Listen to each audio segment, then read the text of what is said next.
A public affairs program discussing the important crossroad of religion in life, produced by Austin Metropolitan Ministries. Austin Faith Dialogue highlights the interaction of the religious community with the social and cultural issues throughout our area. Now, today's edition of Austin Faith Dialogue.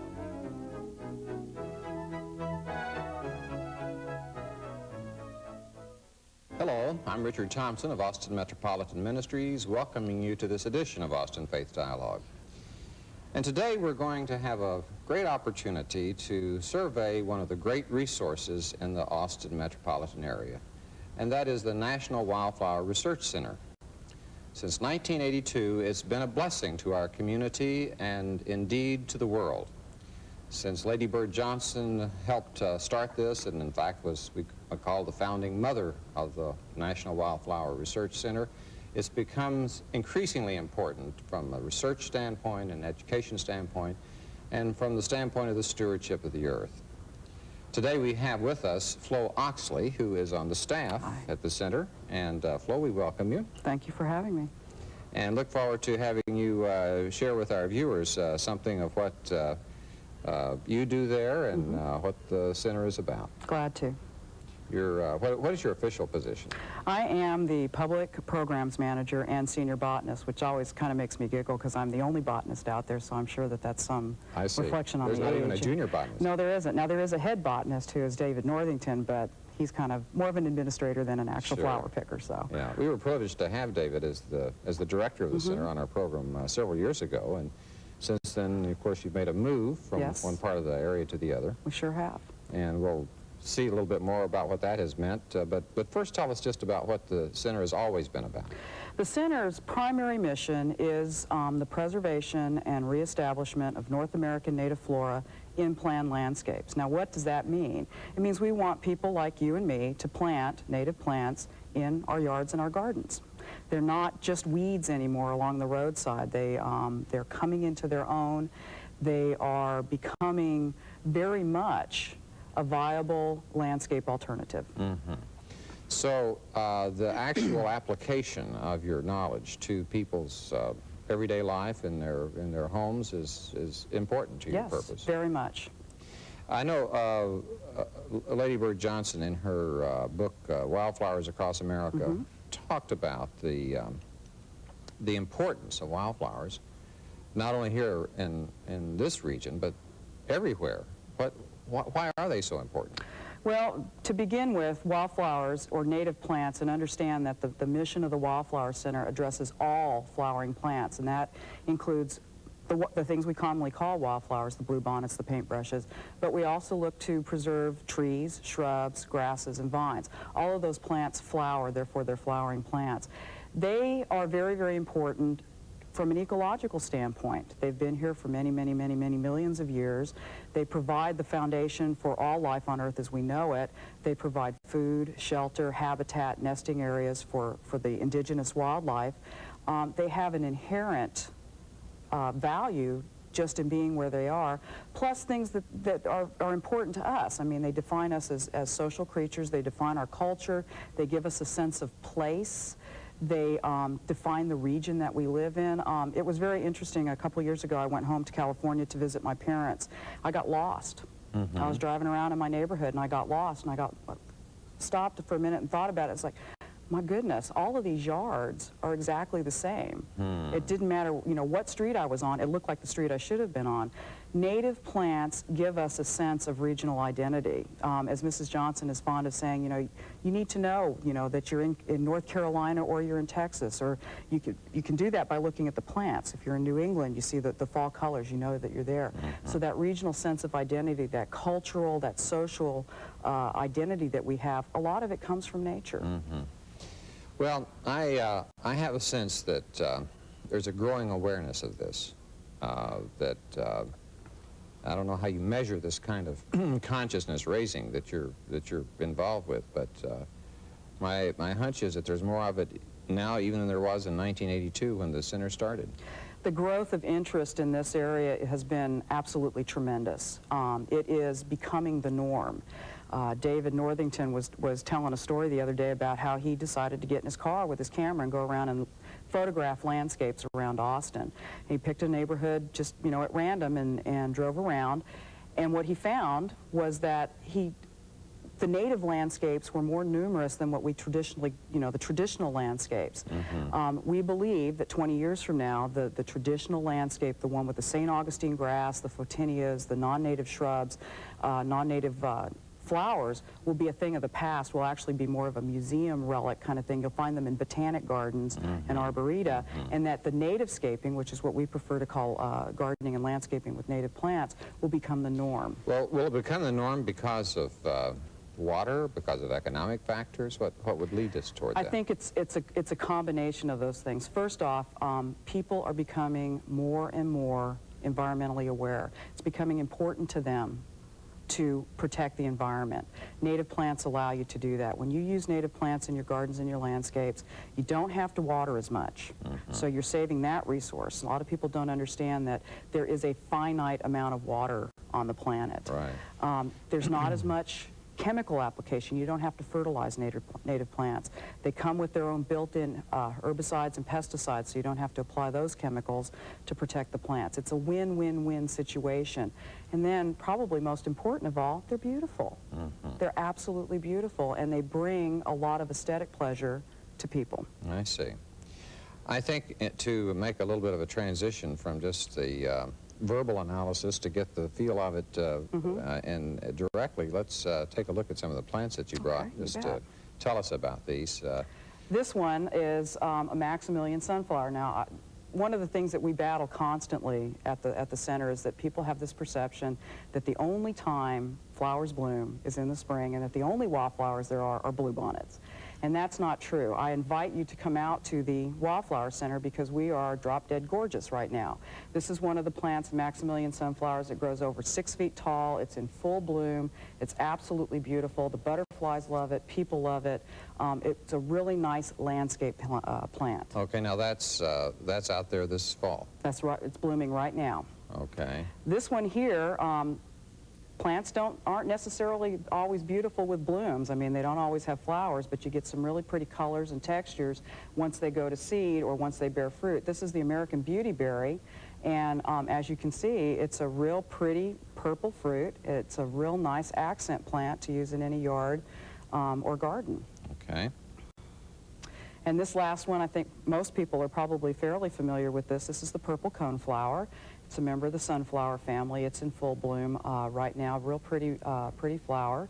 What's interesting about this plant, and it kind of comes from our educational aspect, is that it is currently the subject of a lot of research regarding medicinal values. I take echinacea root when I've got a cold, and it helps me out. So, nice plant also for the gardens. And what's the name of this again? This is the purple coneflower.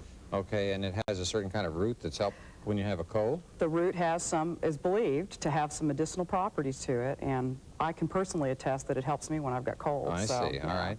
Well, now, that's, in terms of the research, this component of your program that deals with, for instance, medicinal purposes. I mean, you've got, I wouldn't have thought about that. I would think more about, you know, use buffalo grass instead of St. Augustine grass. Well, and that is the focus of our research, and understand that the original intent of the organization was to do research. We had intended to go out and find out what it is that makes native plants tick.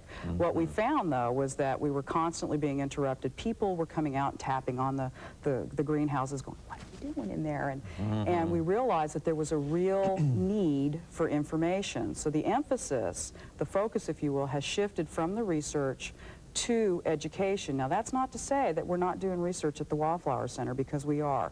There's a lot of applied research. We're taking techniques that other people have basically discovered and developed, and we're applying them on site. So it's not like, where would the basic research be taking place elsewhere? Universities across the nation, other botanic gardens, you know, private industry sometimes looks at that kind of thing. We take those techniques that they develop and we use them. We say, do they work? Let's try them out here at the center. And then the next step, once we figure out whether it works or not, is to get that information to the people who need it. Okay, all right. Well, meanwhile, back out there, people were tapping on your greenhouse windows saying, come out and show us this stuff, or tell us about it. And that your education program grew out of that? That's right. We saw a need, and we tried to fill it. Now, at the old site, anybody who's been out there would realize that it was really like basically 2 trailers stuck together in a huge field. We had about 60 acres out there. We couldn't really meet the need. We didn't have facilities that would help us get those programs going. With the creation of and the building of the new center, we now have the facilities to where we can carry out those education programs and really meet the mission. Okay. I remember visiting out at your original site around Hornsby Bend, and it was narrow and or limited in its coverage, and now you've got more space, you've got more facilities, and to help you carry out what you're about. Exactly. For example, at the old site, we had a room that we called the auditorium, and it seated 40 people, and you could cram 50 in there uncomfortably. Excuse me. At the new site, we have a 232-seat auditorium, which is geared to lectures, seminars. We just had a huge AABGA regional conference. The American Association of Botanic Gardens and Arboreta had the regional conference out there a couple weeks ago. We are able to serve a larger number of people in that venue. At the old site, we really couldn't address the needs of children. We made a valiant attempt, and I think we were very good at what we did with what we had. But at the new site, we have a little facility called the Children's Little House. It's a building that is dedicated to children and to their programming. Everything is kid-sized. We've got the little tiny chairs, the little short tables, and it's a child's world where they can come in and experience nature and really get in touch with it and learn about it and be comfortable doing it. Okay, so you're able to serve your public much better, more flexibly and more broadly.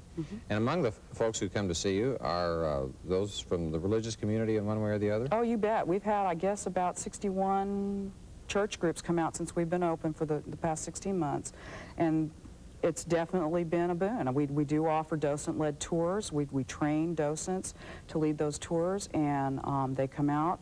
We teach them about native plants. We teach them how they can use them around their homes, in their businesses, schoolyards, their churches. It's certainly been, quite an experience for all of us.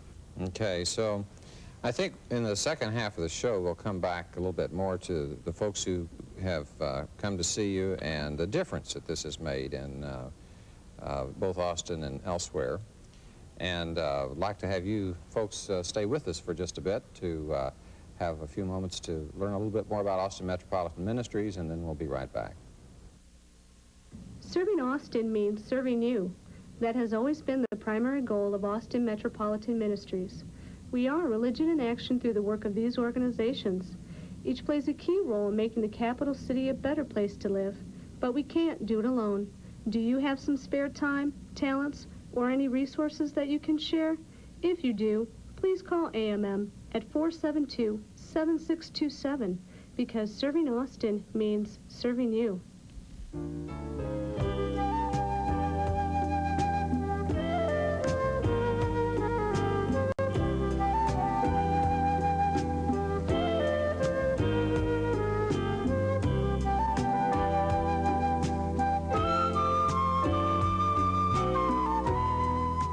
Welcome back to Austin Faith Dialogue, where today our subject is the National Wildflower Research Center, and where we have Flo Oxley as our guest. And in the first half, Flo, you were giving us some sense of the purpose of the center. And I think in this half, let's kind of focus more on the difference that this is making in terms of the people that come see you and the people that are influenced by your work across the world, actually. Among the visitors, I suspect you have international visitors. We boast a national membership. The Wildflower Center is a national organization, and we do serve the entire North American continent. But we do have members in Germany, Japan, Asia, England. It's amazing to me how this has just kind of spread globally, this idea of saving the environment and saving native plants. And there's a tremendous interest throughout the world in this topic.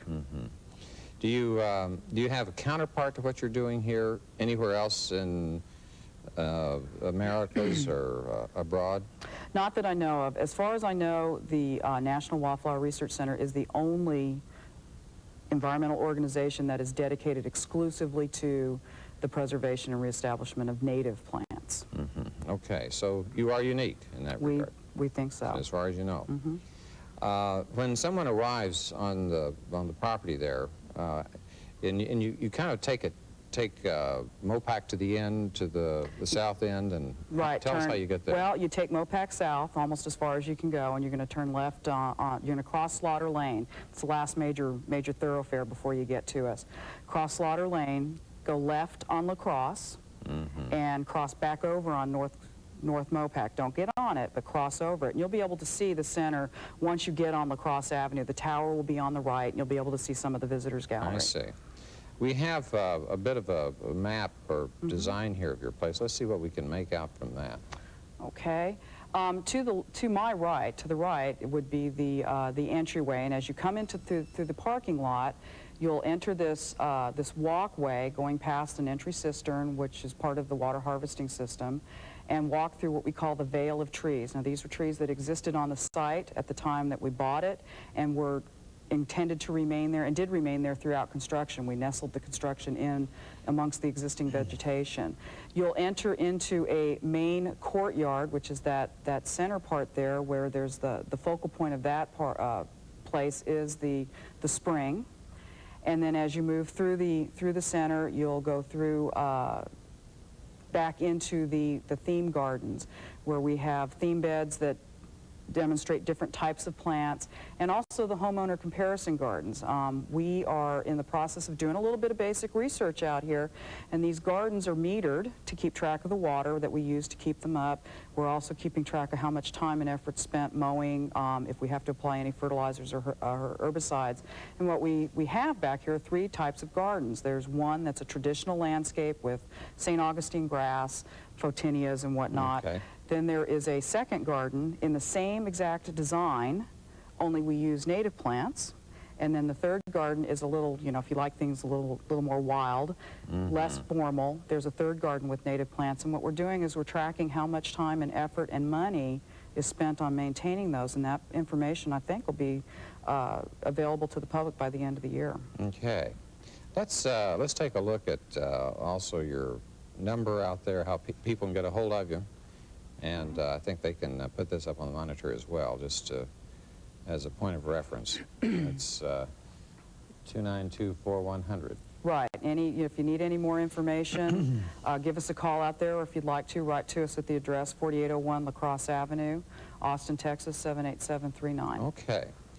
Now, you receive all your funds through private sources. That's you don't have any correct. government support or... There's no local, national, federal, any kind of governmental funding. All of our funds are raised from scratch every year through donations, memberships, grants. We have gate receipts. We do charge an admission fee to come onto the grounds. Gift store receipts. We do rent the facility out for things like weddings and receptions. So all of our funding is generated by us. I see.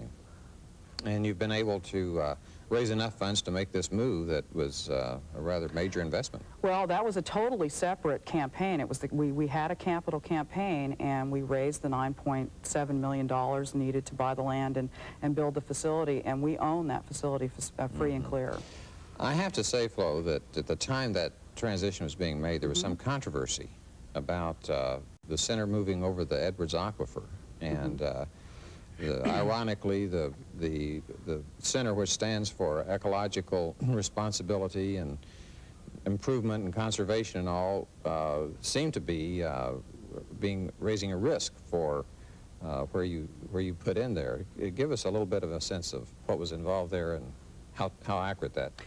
Yeah, there are some myths associated with the move and with the construction. First of all, the first thing I want to lay to rest is that we are not part of Circle C. We never have been, and we're never going to be. That land is land that we bought and paid for with our own money, and it was totally separate from that development.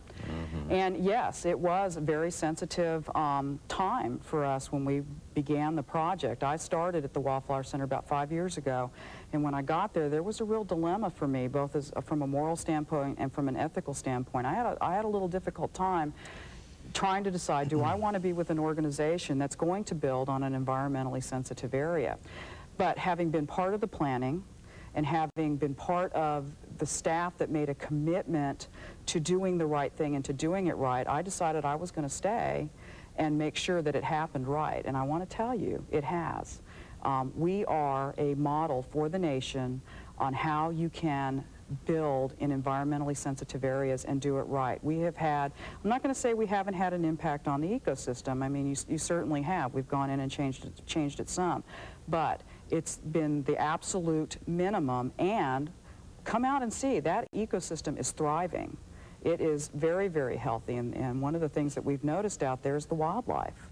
We have a family of foxes that live out on our property, and when you start getting the bigger predators out into an ecosystem, you know that that ecosystem is healthy.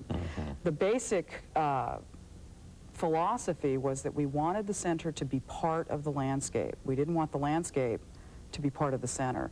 The traditional building methods are you go in, you scrape the area clean, you build your buildings, and then you bring the vegetation in. Oh, yeah. Well, we did it the opposite way. We brought the buildings in and left the plants there. Any of the plants that were located on the actual building sites or where parking lots were going to be were dug up. We balled and burlapped them, and our natural areas manager, Marcia Herman, kept those plants alive for 2 years through 2 very, very hot summers.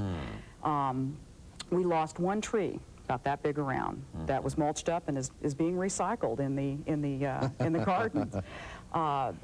The builders were required to hand carry their equipment in until the building pads and the parking lots had been cleared and marked out. Okay, so it sounds like you've been over backwards to make sure that we did. you didn't negatively impact that environment. And what's really heartening about this is that we found an architect who was willing to work with us and to do it the right way, and we found a builder who was willing to go that extra mile to be sensitive and to try something different, and it worked out very, very well. I have to tell you that in my visit out there, I was impressed by a couple of things in particular. One was I think you talked about water harvesting, catching the water as it fell on the roofs of your building and diverting it to a well of some sort. Tell us a little bit more about that. We have, at the Wildflower Center, probably North America's largest rooftop water harvesting system. We're capable of collecting 10,000 gallons of rainwater from an inch of rain. Every flat surface, every roof out at the center, on a building at the center, collects rainwater, and we store it in cisterns located throughout the property, and then we use it to irrigate our landscapes. I see. So that you don't have to pump any extra water out to take care of that. We don't. You recycle it. We recycle it. It goes back into the ecosystem, and the next time it rains, we get it again. Okay, well, Yeah. it's almost worth a trip from my standpoint to see that, because I walked up in the tower to look at the landscape, but the first thing my eye saw was this drainage, water resource thing there that was bringing it all into the well. The tower is actually a cistern that holds 10,000 gallons of water. Yeah. And when that reaches a certain level, an automatic pump kicks on, and it pumps all the excess water back to 2 holding tanks we have at the back of the property. So, you know, every time it rains, water goes into that tower. That may give some other people ideas of how to make good use of some rainwater that otherwise goes to waste. Exactly, and we offer classes on how people can do water harvesting at home. Now, another thing that struck me was in walking into the visitor center, you have these interactive computer-generated activities that obviously kids enjoy doing, but adults as well, to answer a variety of questions. And since you're into education, give us an example of the sort of thing that you might expect to see there. The Visitors Gallery is one of the things I'm really, really proud of, because I was very involved in building that and getting that together. And it contains exhibits, educational exhibits, which we hope people will come in and get a foundation, get the information that they need to take out on the grounds and understand what it's all about. I see. It's a good place to start. It's a good place to start. It's a good place to come in the summertime when it's really, really hot out. We do offer a 12-minute video that talks about the history of the Wildflower Center and its mission. And we do have interactive displays. There's the cranky lawnmower, Ralph, who would be more than happy to talk to you about the hard job and hard work that he does mowing lawns and how it's better to go to native lawns because you don't have to mow as much. We do have a native plant database on a computer with a touch screen, which people can come in and pick their their area and learn about lists of plants that are appropriate for their areas. And then docents are always on duty in the gallery to answer questions and get people pointed in the right direction. Okay, so this kind of educational side of things is supplemented with classes and other ongoing activities that That's you correct. oversee. We do offer adult continuing education classes. There are lectures. We offer workshops and seminars, conferences like this last big conference for the Association of American Botanic Gardens and Arboreta. We offer lots and lots of children's programming. So. Before coming to Austin, I lived outside Chicago on the western suburbs, right next to the Morton Arboretum. And learned about how that in turn had been inspired by the Arnold Arboretum back in the Boston area. And among the folks that would have come to your meeting here, I suspect you had... I think there were a couple people from Morton there visiting. And what struck me too as a pastor and someone working in the field of theology is that you have in this very hands-on, immediate environment of ours a kind of spirituality for people who are not just looking at, oh, this is a beautiful plant or a lovely landscape, but somehow a sense of the wholeness of creation. And I know that this is not in your immediate purpose, but I suspect that that has that effect of helping people with a sense of the awe of the wonder of the world. And I caught a good bit of that in Lady Bird Johnson's book, too. And I suspect that, and doesn't she continue to come out a good bit? Oh, Mrs. Johnson comes out once or twice a month. She's still very, very much involved in the Wildflower Center. It's her baby. She loves the place. And what's really amazing about her is that she is a wonderful, wonderful botanist. She has a very strong grasp of basic botanical concepts and ecological concepts. But the spiritual aspect of it, I'm glad you brought that up, because one of the exhibits that I worked on was the spiritual value of native plants. And it's very, very interesting. I think people come there not because they're wanting to save money, not because they don't want to mow their lawns. They're coming because plants make them feel good. Okay, and you have made us feel good today, Flo Oxley, for being here. Sorry we have to cut it off at this point. That's okay. But we can, I'm sure, come back at a later time, and hope you folks come back next week at our next edition of Austin Faith Dialogue. Peace be with you.